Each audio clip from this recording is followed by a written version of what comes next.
नरसिंह सिंह अकेला और सामने था गीदड़ों का समूह।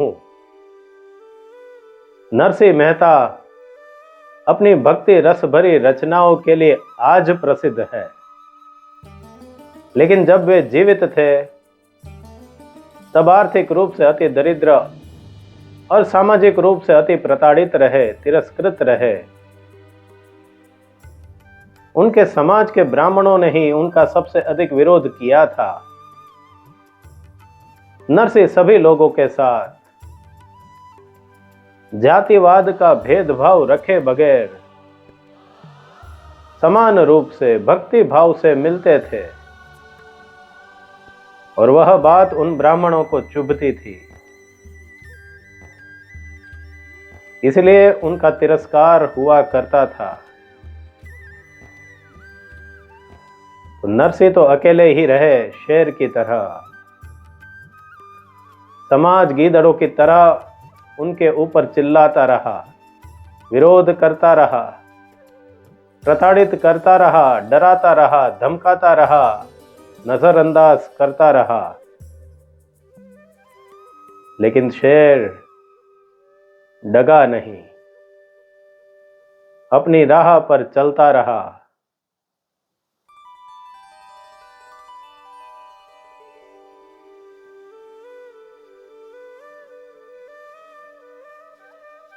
गीदड़ यदि झुंड न बनाए तो वो गीदड़ नहीं। शेर यदि अकेला न रहे तो वो शेर नहीं। शेर यदि समाज से डर जाए, समूह बनाने लगे, तो फिर उसमें और गीदड़ों में क्या फर्क रह जाएगा।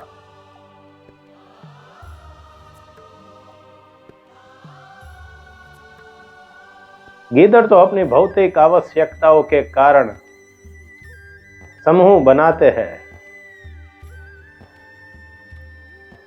उन्हें डर है, वे अपने आप को सीमित समझते हैं।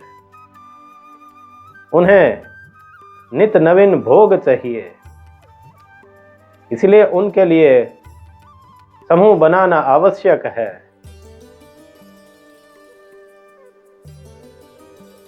और वैसे ही एक आध्यात्मिक व्यक्ति के लिए अकेले रहना आवश्यक है। दोनों की विपरीत धाराएं हैं, दोनों एक दूसरे को देख नहीं सकते हैं, दोनों का कभी तालमेल होगा नहीं, दोनों की कभी नजरें मिलेंगी नहीं। बाहर से आप देखोगे कि समाज संतों का विरोध कर रहा है, उन्हें अनदेखा नहीं कर रहा है, उन्हें देख रहा है, उन्हें परेशान कर रहा है। लेकिन ठीक से देखो तो समाज ने भी कभी संतों को देखा ही नहीं है। समाज ने संतों की आध्यात्मिक यात्रा को अनदेखा किया है, और संत में तो बस वही एक होता है। संसार को तो वो कब का छोड़ चुके होते हैं।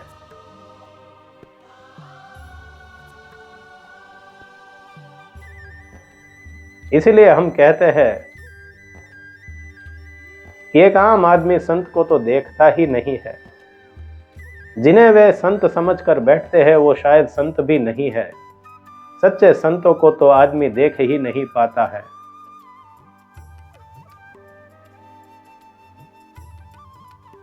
और संत भी समाज को अनदेखा कर देता है।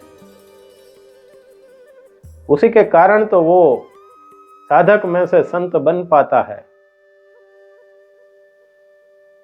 यदि समाज को देखता, उसके विरोध को देखता, उसकी असर उसके ऊपर होती, तो साधक च्युत हो जाता, संसारी हो जाता।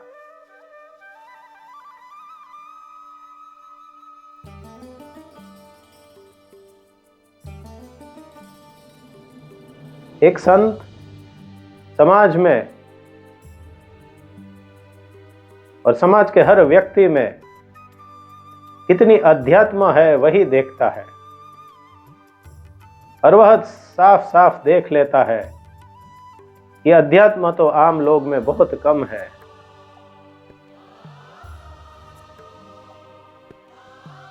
संत में सांसारिकता नहीं है, इसीलिए वह दूसरों में सांसारिकता नहीं देखता है। वह तो पूर्ण अध्यात्म से भरा पड़ा है, इसीलिए दूसरों में भी सिर्फ वही देखता है। और फिर देखता है कि दूसरे कितने छोटे हैं, अध्यात्म की दृष्टि से वे दूसरे कितने छोटे हैं, इसीलिए उन्हें छोड़ देता है। उनके विरोध पर कोई प्रतिशोध नहीं लेता।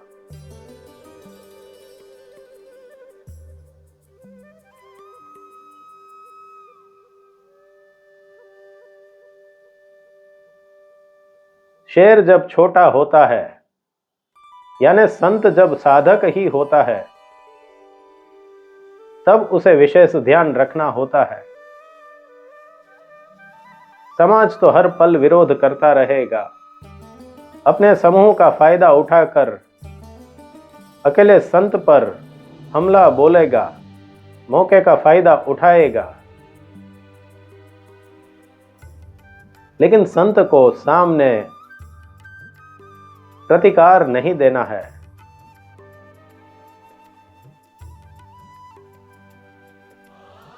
अभी शेर छोटा होता है, बच्चा होता है। यदि सामाजिक मैदान में चला जाएगा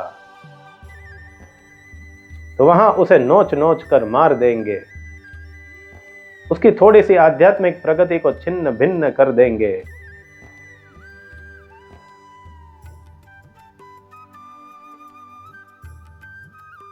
साधक को जानबूझकर अकेलेपन को सहन करना है। धीरे धीरे वह अकेलापन एकांत में रूपांतरित हो जाएगा। धीरे धीरे धैर्य रखो तो बच्चा बड़ा शेर हो जाएगा।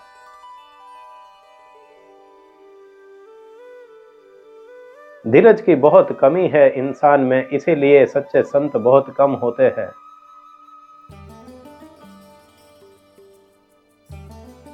एक व्यक्ति अपने दोस्त के साथ कॉफी शॉप पर गए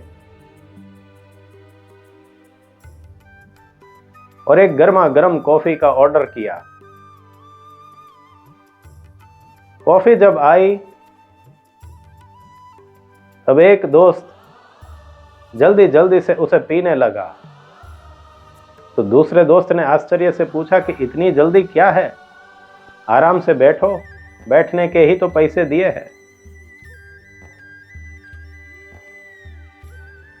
तो पहले दोस्त ने कहा कि जल्दी पी लो, गरम कॉफी के 50 रुपये है, ठंडी कॉफी के 200 रुपये है।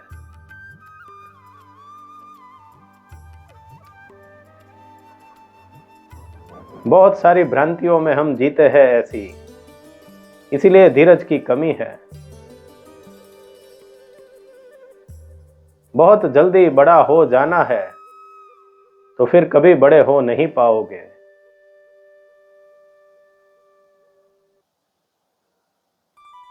यदि शेर का बच्चा बड़ा हो गया, सहन कर लिया, तो फिर गीदड़ उसके सामने आने को डरेंगे। गीदड़ों को मालूम होगा फिर कि यह तो कोई प्रतिकार देता ही नहीं है, तो फिर इसका विरोध भी क्या करे। वो तो आपको पत्थर समझकर छोड़ देंगे, अन्य पत्थरों को मूर्ति बनाकर पूजते रहेंगे। जीवित संत को, जीवित परमात्मा को पत्थर समान छोड़कर अनदेखा कर देंगे।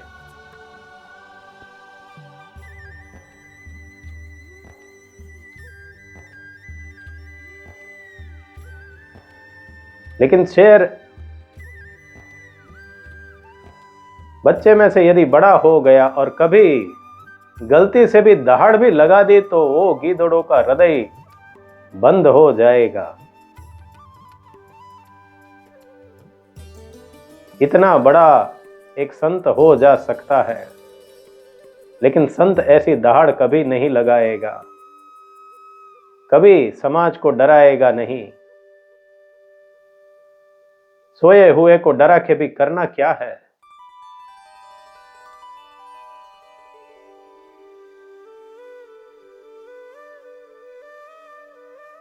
जब छोटे थे तब विरोध नहीं किया तो बड़े होके क्या विरोध करेंगे।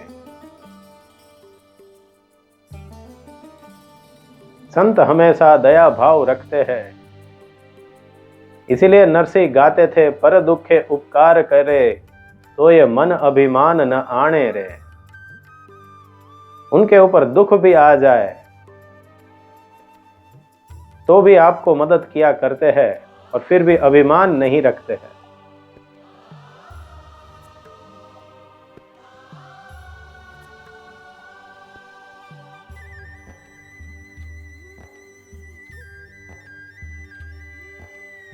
लेकिन आपको प्रश्न होना चाहिए और होगा ही कि हम तो नरसिंह को समझ नहीं पाए, लेकिन नरसिंह तो हमें देख पाता था। उसने क्यों हमें रोका नहीं, हमारे विरोध का विरोध नहीं किया, वह तो समझे हम, लेकिन हमारे विरोध को रोका क्यों नहीं नरसिंह ने। नरसिंह तो आज भी जीवित है अपनी भक्ति और पदों के कारण। हम तो तभी भी मरे मरे से थे और आज भी मरे मरे से है।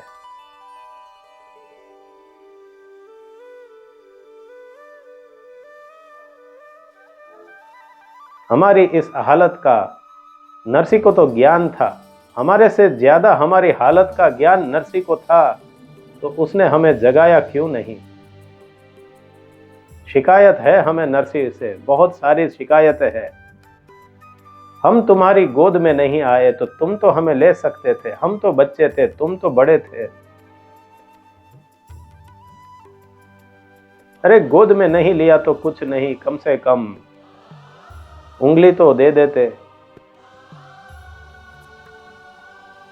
उंगली पकड़ो नहीं तो भी कुछ नहीं, उंगली दे भी देते तो भी शायद हम में से कोई खड़े हो जाते। अरे कम से कम उंगली से दर्शन तो करवा देते कि वह सत्य है, दिखा तो देखते सत्य का कोई मार्ग, हम भी बन जाते आपके अनुयायी शिष्य भगत।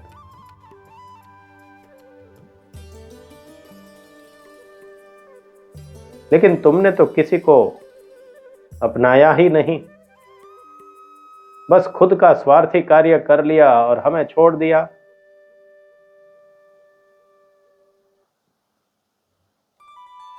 बहुत सारी शिकायतें हैं हमें संतों से।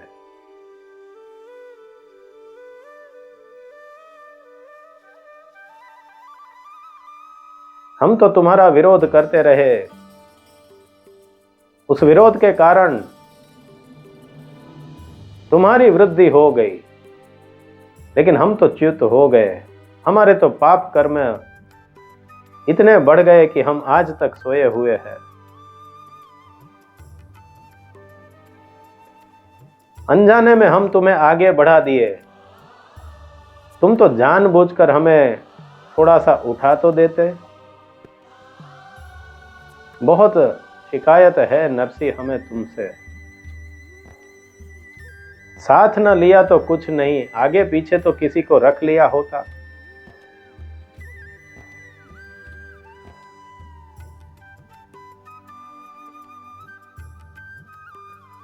लेकिन तुम तो अकेले ही चल दिए, ऐसा क्यों है नरसिंह।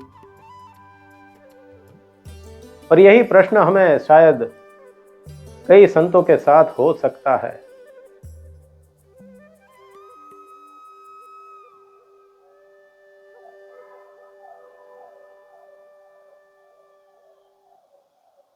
तुम हमारे समूह में नहीं आए, हमें तुम्हारे समूह में ले लेना चाहिए था। इस बात को ठीक से समझ लेते हैं, शिकायत हमें बहुत है। संत की दृष्टि को समझना मुश्किल है, कोशिश अभी हम करेंगे। फिर भी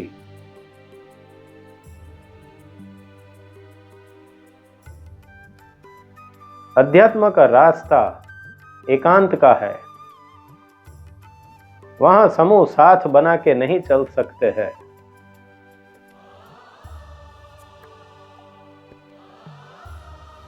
हो सकता है किसी साधक को शुरुआत में आवश्यकता लगे समूह की, संघ की, आश्रम की, संस्था की, केंद्र की, संगठन की,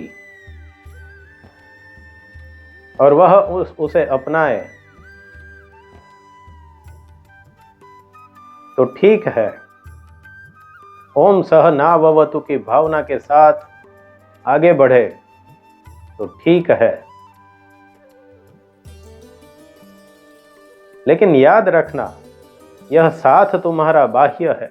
आंतरिक यात्रा में तो तुम्हें अकेले ही जाना है, और आध्यात्मिक यात्रा आंतरिक ही है।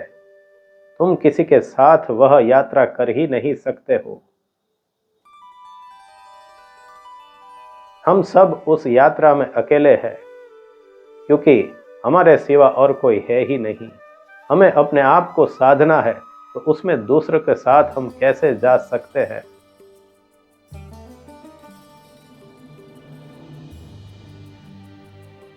मान लो आध्यात्मिक यात्रा एक पर्वत पर चढ़ने के समान है।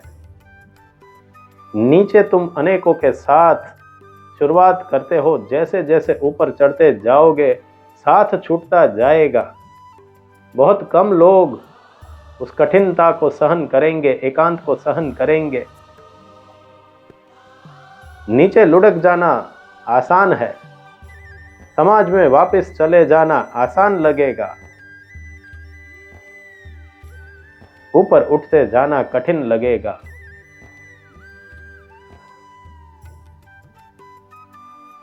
लेकिन यदि तुम्हारी ऊर्जा ऊपर उठती गई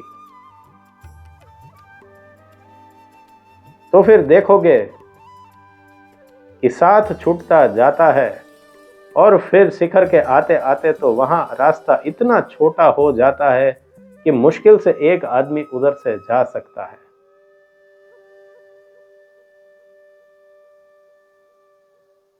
तो शुरुआत तो संघ से कर सकते हो, और अगर करना है तो ही, क्योंकि किया है तो बाद में छोड़ना पड़ेगा। पहले कष्ट नहीं सहोगे अकेलेपन का, तो बाद में तो सहन करना ही है।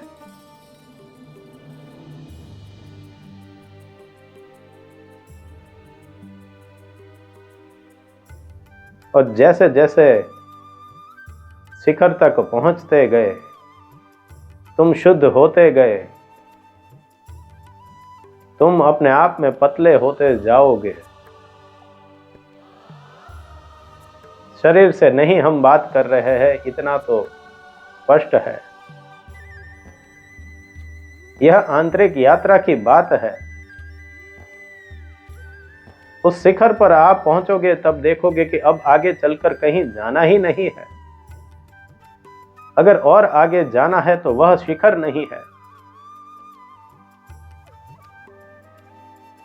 फिर कहीं जाना ही नहीं है तो दूसरों को साथ में लेकर क्या चलना? चलना हो तो किसी का साथ हो। यहां तो खड़े भी नहीं रहना है, उस शिखर पर जाके बैठ जाना है। और जैसे ही तुम उस शिखर पर बैठोगे, वह शिखर तुम्हें अंदर खींच लेगा। तुम अपने अकेलेपन से भी रिहा हो जाओगे, मुक्त हो जाओगे। एक का भी अंत हो जाएगा। अकेलेपन का मकसद सिद्ध हो जाएगा।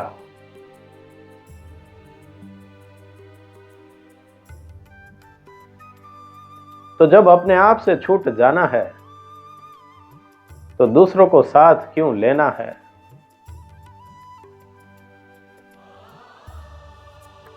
जब अपनी भी नहीं सुननी है तो दूसरों की क्या सुननी है?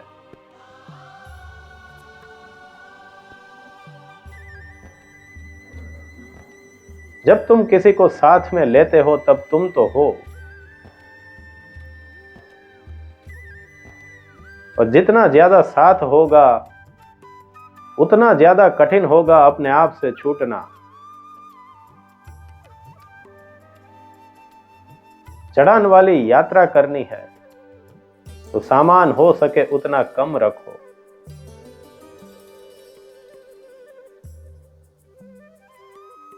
वहां तक पहुंचते पहुंचते तुम्हारी चर्बी कम हो जाएगी, सामान तो छोड़ो।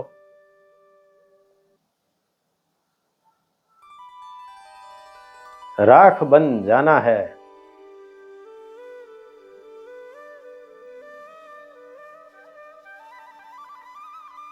तो जैसे जैसे तुम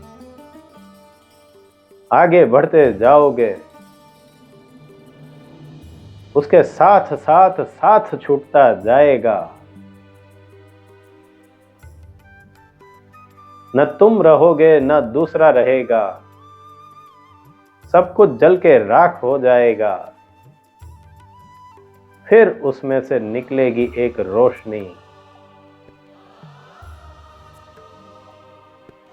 और उसी रोशनी से चल रहा है पूरा रंगीन विश्व।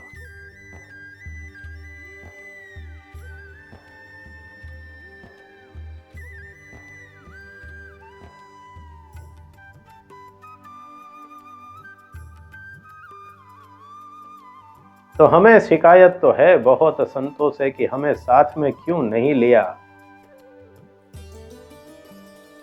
लेकिन संत ने तो अपने आप को भी त्याग दिया है।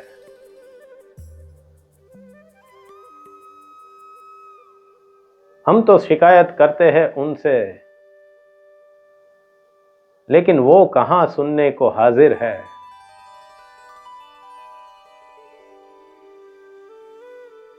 लेकिन संत की दृष्टि को थोड़ा सा यदि समझ ले तो हमें दिखने लगेगा कि जो फरियाद शिकायत हम उन्हें कर रहे हैं, वो शिकायत हम अपने आप से करने लगे हैं कि क्यों मैंने आध्यात्मिक प्रगति नहीं की है। वह संत आपका अपना हो जाता है, आपके अंदर नरसी बस जाता है। नरसी तो शरीर रूप से गायब हो जाता है, आपके आत्मा के स्वरूप में वह स्थायी हो जाता है। तो नरसी को शिकायत करनी है तो कर लो। यह आपकी एक पुकार होगी, उत्कंठा होगी परमात्मा के प्रति कि हे परमात्मा, अब तो तू मुझे ले ले, मैं तो तुझे नहीं देख सकता हूं, तू तो मुझे देख ले, मेरी हालत को समझ ले। तो कर लो फरियाद संतों से, अपने आप से बात कर लो थोड़ी।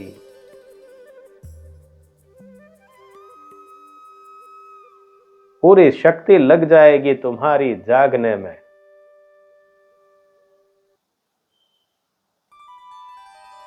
और यदि संतों के पास फरियाद लेके जाते हो, फिर तुम्हें मालूम पड़ता है कि तुम तो अपने आप से फरियाद कर रहे हो, तो इतना तो जान लो कि अब तो समूहों से हम छूट जाए, एकांत की यात्रा पर चल पड़े, नरसी से कुछ तो सीखे, सांसारिक बातों में इतने न उलझे रहे कि पूरे संसार को साथ में लेकर घूमे। हम अपने मन में पूरे संसार को बसाए घूमते रहते हैं, छूट जाओ उससे। नरसी की हुंडी स्वीकार करने या उनकी बेटी का मामेरू करने, उनके पास परमात्मा के सिवा और कोई ना था। दूसरा तो छोड़ो, नरसी भी खुद उधर नहीं था।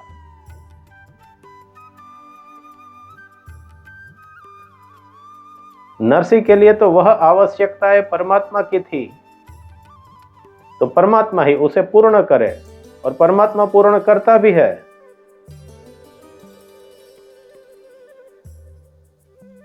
हमें लगेगा ऐसे उत्कृष्ट संत को ऐसी सांसारिक चीजों के लिए भगवान के पास क्यों जाना पड़ता है।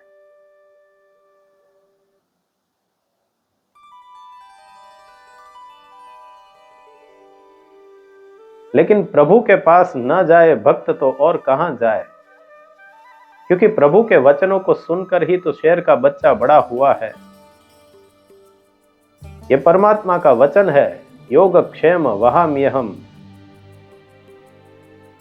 परमात्मा ने भक्त को वचन दिया है कि यदि तुम मेरे समर्पित रहोगे, समाज के नहीं, अपने आप के समर्पित नहीं, मेरे समर्पित हो जाओगे तो हे भक्त, मैं तुम्हारी प्राथमिक सांसारिक आवश्यकताओं की पूर्ति कर दूंगा।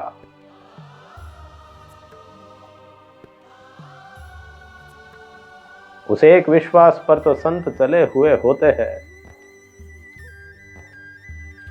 और फिर उनका जीवन उसी विश्वास को दर्शाता रहता है,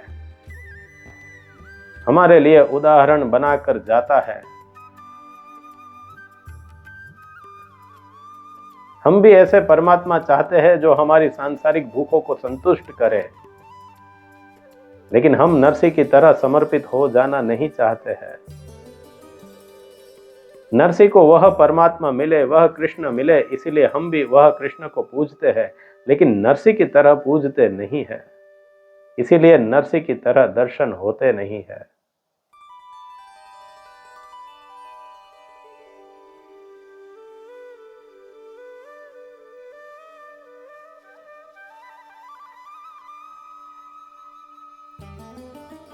नरसिंह का कोई शिष्य, भक्त या अनुयायी होता तो ये सांसारिक पीड़ाएं जो हमें लगती है कि उन्हें सहन करनी पड़ी, क्या वे करनी पड़ती? नरसिंह तो ऐसी पीड़ाओं से बहुत ऊपर उठ गया था। हम उन्हें सम्मान देते तो भी वह सम्मान भी स्वीकृत न रखता, लेकिन हमें बाह्य दृष्टि से तो यही दिखा कि वह बहुत पीड़ित रहे। स्पष्ट बात है कि कोई अनुयायी शिष्य नहीं रहा होगा। अगर होता तो वह शिष्य ही कहता कि लाओ नरसिंह, तुम्हारी बेटी की विधि के लिए मैं कुछ धन का दान कर देता हूं। लोगों के कई बच्चे हुआ करते थे, उनकी कई विधि और अन्य खर्च भी वे निभाते थे, तो अपने प्रिय गुरु की एक बेटी का एक खर्च निभाने में उनको कोई विशेष भार सहन तो नहीं करना था। लेकिन नरसिंह के पदों से और जीवनी से यह दिखता है कि उनका कोई ऐसा भक्त रहा नहीं होगा, बस वे खुद भक्त थे परमात्मा के और उनके लिए उतना ही पर्याप्त था।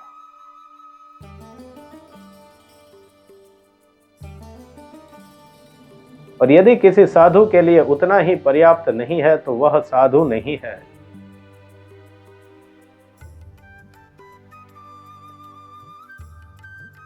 तो हमारी शिकायत सही है, लेकिन संत की दृष्टि से देखो तो आप, वो तो हमारे साथ इतने घुल मिल गए हैं कि अन्यत्व भाव ही नहीं है। वो तो हमारे अंदर भी परमात्मा के दर्शन बाद में करने लगे हैं।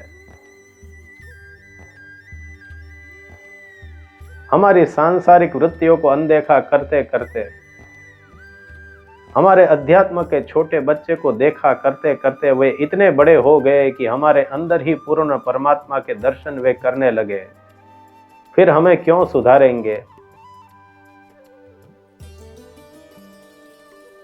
ये फरियाद हम संत को नहीं परमात्मा को कर रहे हैं कि अब हमें क्यों छोड़ के चले जा रहे हो। और वह परमात्मा कहीं दूर बाहर नहीं है।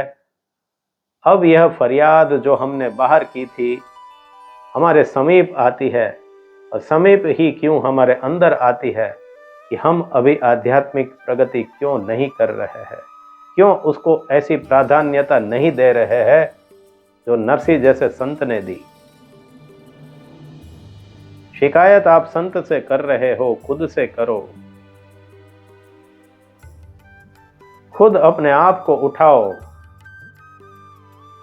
उसके सिवा और कोई रास्ता नहीं है। नरसिंह को भी वही रास्ता अपनाना पड़ा था।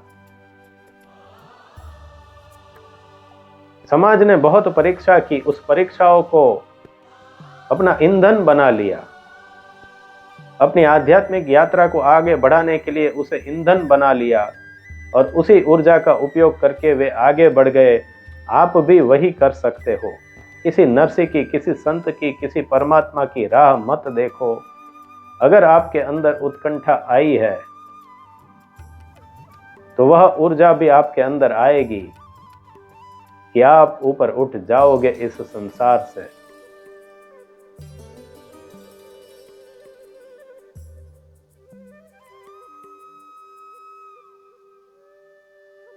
नरसिंह के साथ कोई नहीं, आगे पीछे कोई नहीं, ऐसे संत तो संगठनात्मक धर्म संप्रदायों के लिए चुनौती बन जाते हैं।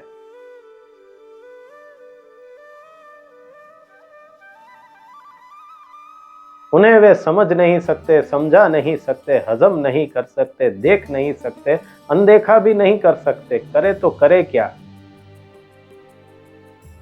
बड़ी उलझन में फंस जाते हैं।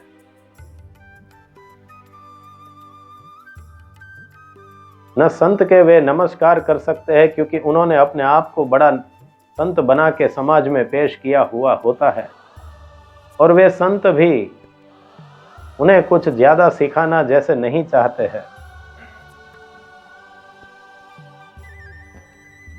उनका किस्सा उनके हाथ में लेना नहीं चाहते हैं। जैसे एक डॉक्टर एक केस लेता है, ऐसे नरसिंह जैसे संत दूसरों के केस भी जैसे नहीं ले रहे हैं। तो ऐसे नरसिंह जैसे संतों का करे क्या, चुनौती बन के खड़े रह जाते हैं।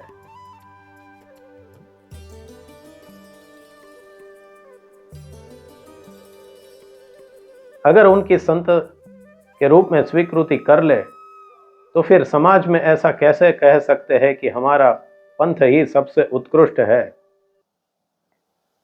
हमारे संप्रदाय के ही संत बनना चाहिए, हमारे संप्रदाय के भक्त बनने में यह फायदे है। ऐसा सब सिद्ध करना मुश्किल हो जाएगा।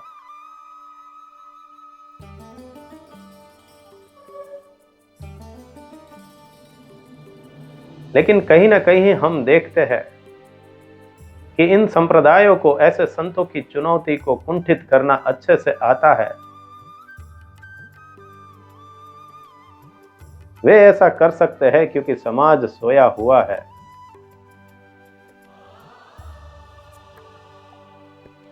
संत खुद चुनौती नहीं देता है, वे तो बस आईना बनकर रह जाते हैं। उस आईने को देख के कई संकुचित वृत्ति के संत चिढ़ जाते हैं,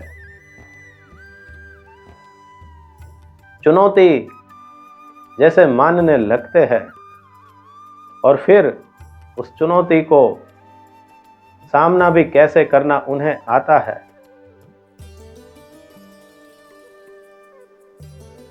इन सब में समाज की ही हार होती है, उन संतों की ही, सांप्रदायिक संतों की ही हार होती है। नरसिंह जैसे संत को तो कोई फर्क ही नहीं पड़ता है, वे तो मात्र आईना स्वरूप बनकर बैठे रहते हैं।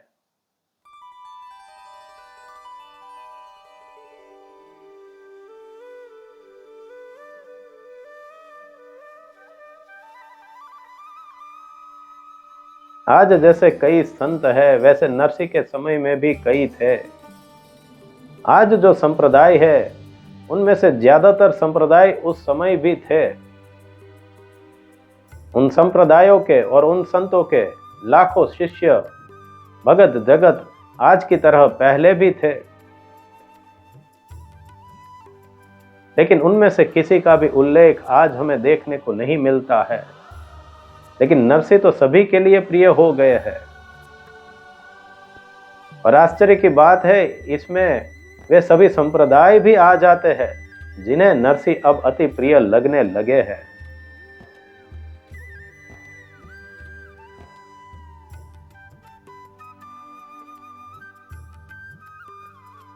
जब नरसिंह जीवित थे तब आम आदमी तो छोड़ो, यह सांप्रदायिक संत भी उन्हें एक परम भक्त के रूप में तो पहचान नहीं जो पाए थे।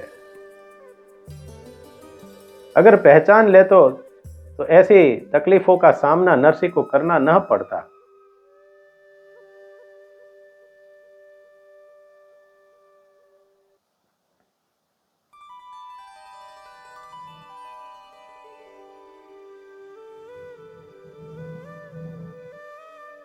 सांप्रदायिक संत अपने संप्रदायों तक सीमित रहे, क्योंकि संप्रदाय का अर्थ ही है सीमा।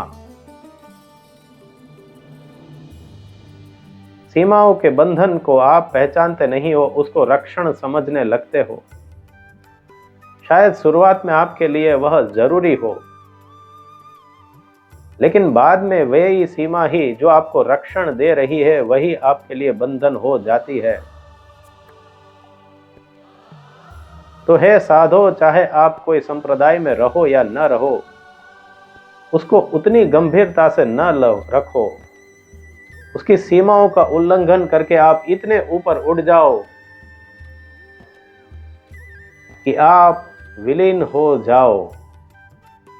फिर कोई आप संप्रदाय के हो, किस संप्रदाय के हो या ना हो, उससे आपको कोई फर्क ना पड़े, उस स्थिति में आप आ जाओ।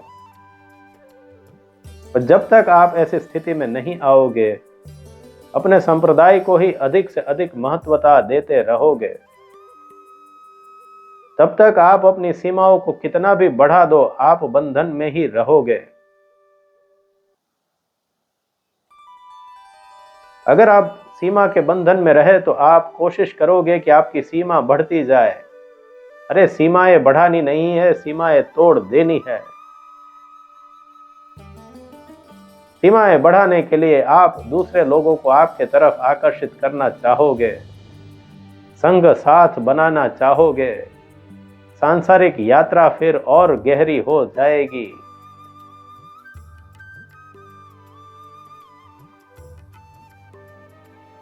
जितनी सीमा आपकी ओर बढ़ती जाएगी, उतने खाली आप और होते जाओगे, क्योंकि आप देखते जाओगे कि संग तो बड़ा होता जा रहा है, आपका दुख नहीं मिट रहा है। पहले तो आशा होती है कि और लोग जुड़ जाए, आश्रम बड़ा हो जाए तो मेरा दुख मिट जाए। लेकिन आश्रम बड़े हो गए और अनेक आश्रम हो गए, फिर भी आप तो वैसे के वैसे ही रहे, तो अब तो वो आशा भी छूट जाती है। उस समय तो उस सीमाओं को तोड़ के ऊपर उठने की कोशिश तो कर लो।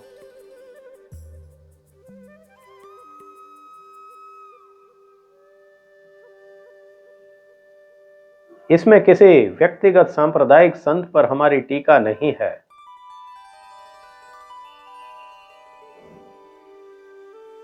नरसिंह जैसे संत को जीवित थे तब अनदेखा किया, तो आज हम पूजते क्यों हैं?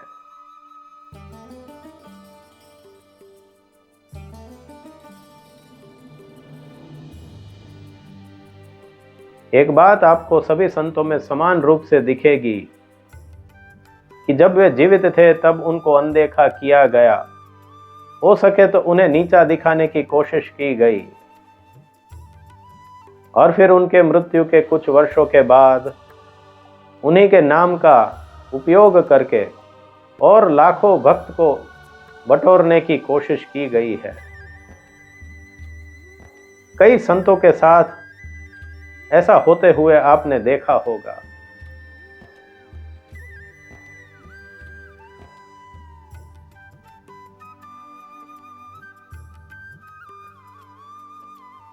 तो इसमें किसी संप्रदाय का विरोध करने का सवाल नहीं है हमारा, उसमें कोई हमारा विशेष मकसद या फायदा भी नहीं है।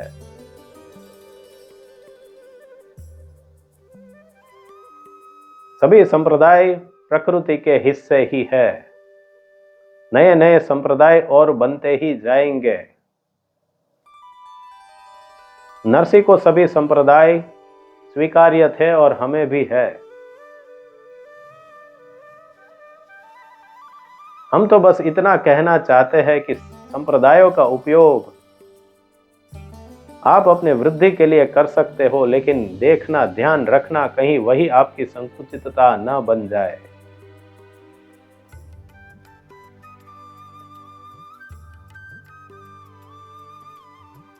भारत में रहने का एक विशेष फायदा यही है कि संप्रदाय में रहते हुए भी लोग संकुचितता से ऊपर उठ के रह सकते हैं, क्योंकि यहां नरसिंह जैसे संत हुए हैं जो कोई भी संप्रदाय तक सीमित नहीं रहे और सभी संप्रदायों ने उन्हें अपनाया।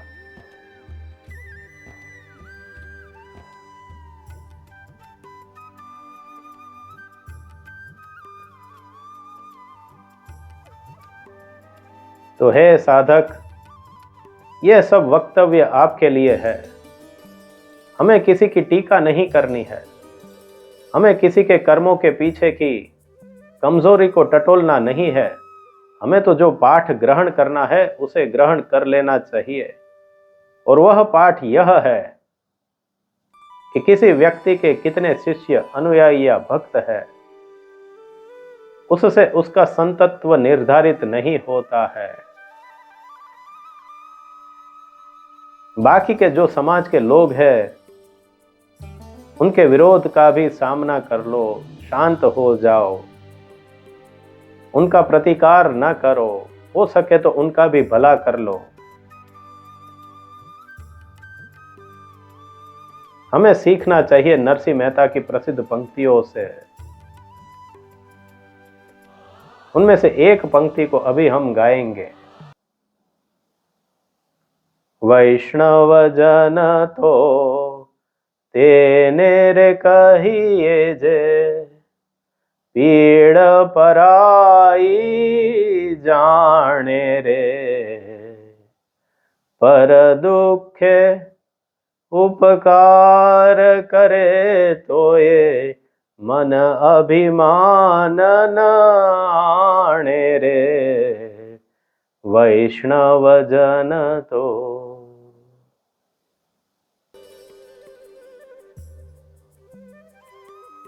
उन पंक्तियों से सीख के अपने अंदर दया भाव रखो, सभी को अपनी गति से ऊपर उठने दो। कोई मंद होगा, कोई तीव्र होगा, कोई नरसिंह जैसे संतों को तुरंत पहचान लेगा, किसी किसी को जन्म जन्म लग जाएंगे। नरसिंह जैसे संत एक सुगंध प्रसरित करते हैं। किसी किसी की अल्प की नासिका इतनी तीव्र होती है कि वे उस गंध को प्राप्त कर लेते हैं, नरसिंह की तरफ खींचे जाते हैं। चाहे शरीर रूप से नरसिंह जीवित हो या ना हो, उससे कोई फर्क नहीं पड़ता है। जब नरसिंह कहते हैं ब्रह्म लटका करे ब्रह्म पासे, ब्रह्म नखरा कर रहा है ब्रह्म के सामने, तो नरसिंह की इस अवस्था को चाहे जब कभी भी उन्होंने उसका अनुभव किया हो, चाहे उसको 500 साल ही क्यों ना हो गए हो, आज कोई साधक उसको देख के, उसकी गंध प्राप्त करके वह स्थिति में पहुंच सकता है।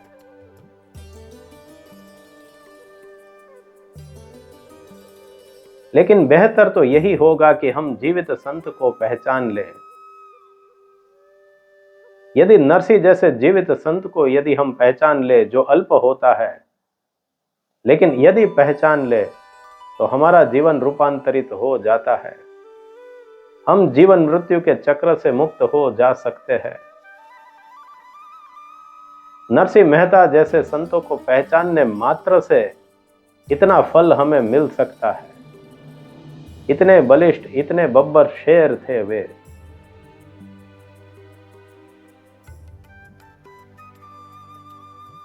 लेकिन ये अल्प ही होता है, क्योंकि जीवित संत को पहचानना अति कठिन है। इसलिए किसी संप्रदाय या किसी आम आदमी का इसमें दोष ज्यादा न देखो, तुम अपना देख लो, अपना साध लो, जैसे नरसिंह ने साधा था। दूसरों को आगे बढ़ाने की कोशिश न करो, अपने आप को देखो। हमें शिकायत रहेगी, लेकिन नरसिंह ने अपना कार्य न किया होता तो आज वह नरसिंह न होता। हमें उठाने में खुद बैठ जाते ऐसे संत।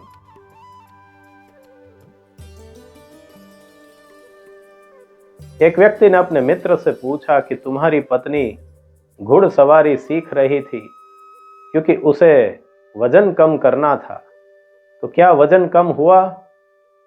तो मित्र ने उत्तर दिया, हाँ 10 किलो कम हुआ, लेकिन मेरी पत्नी का नहीं, उस घोड़े का।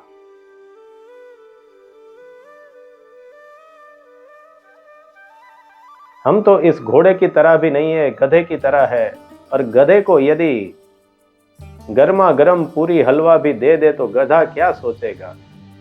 गधा तो इतना ही सोचेगा कि काश आज मुझे घास मिल जाता तो अच्छा था।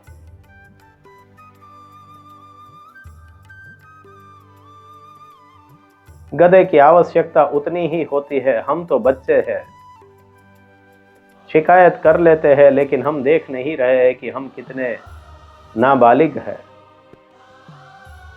हमें तो खिलौने मात्र चाहिए।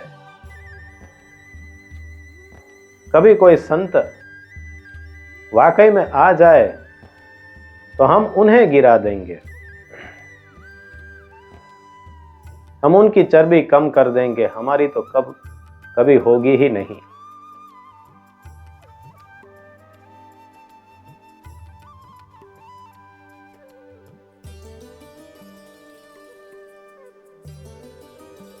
भक्त कवि नरसिंह मेहता विश्वविद्यालय की स्थापना जूनागढ़ शहर में कुछ वर्षों पूर्व हुई।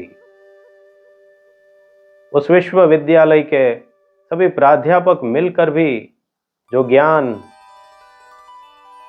वैश्विक ज्ञान जो नहीं रखते थे, ऐसा ज्ञान नरसिंह सदा अपने हृदय में बसा कर रखते थे। इसीलिए तो नरसिंह गा सके, जागीने जोत जगत न दिशे, ઊંઘમાં अटपटा भोग भासे, चित्त चैतन्य विलास तद्रूप छे, ब्रह्म लटका करे ब्रह्म पासे। ब्रह्म ही नखरे कर रहा है ब्रह्म के पास, जाग जाऊं तो ये सब दिखे, ब्रह्म दिखे। जगत दिखना फिर बंद हो जाए और नहीं जागूंगा तो अनेक प्रकार के भोग इस जगत में मुझे दिखेंगे। ऐसा गाना नरसिंह गा सके, ऐसा अपनी स्थिति का वर्णन वे कर सके। उस विश्वविद्यालय के कोई प्राध्यापक भी यदि हो, लेकिन कुछ पगार के लिए काम करते हो, तो नरसिंह को देख नहीं पाएंगे, जगत को ही देखेंगे। वे तो मात्र सोए हुए ही है। भोग के लिए नरसिंह मेहता विश्वविद्यालय में काम करते रहेंगे, नरसिंह को पहचान नहीं पाएंगे।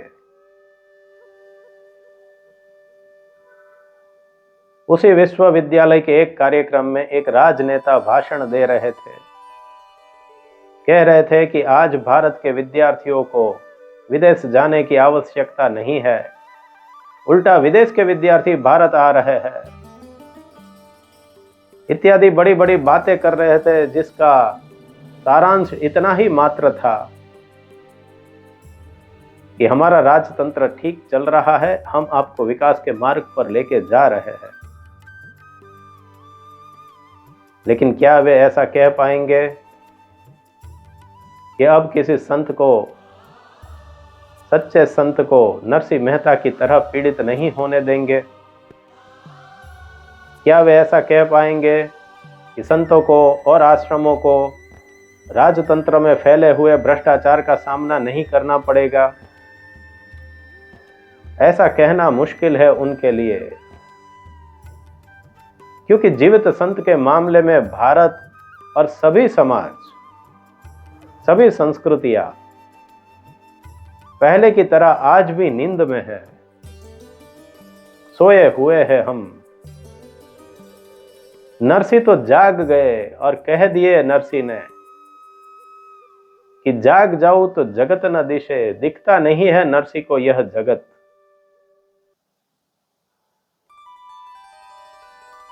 और अगर जगत ने कुछ विष पिलाया है तो उसको अमृत बना लिया है। समाज के दंडों के कारण कई नरसिंह जैसे संत पैदा हुए हैं। समाज के तिरस्कार को ईंधन बनाकर इतने ऊंचे उठ जाओ है साधो कि तुम्हें समाज दिखे ही नहीं। उन संतों को देखो, समाज को नहीं। छोड़ो इस समाज को।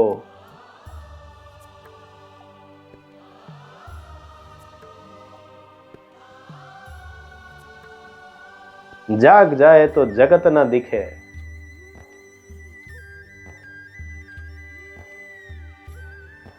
और जगत दिखेगा तो भोग दिखेंगे, अलग अलग प्रकार की आकांक्षाएं होगी।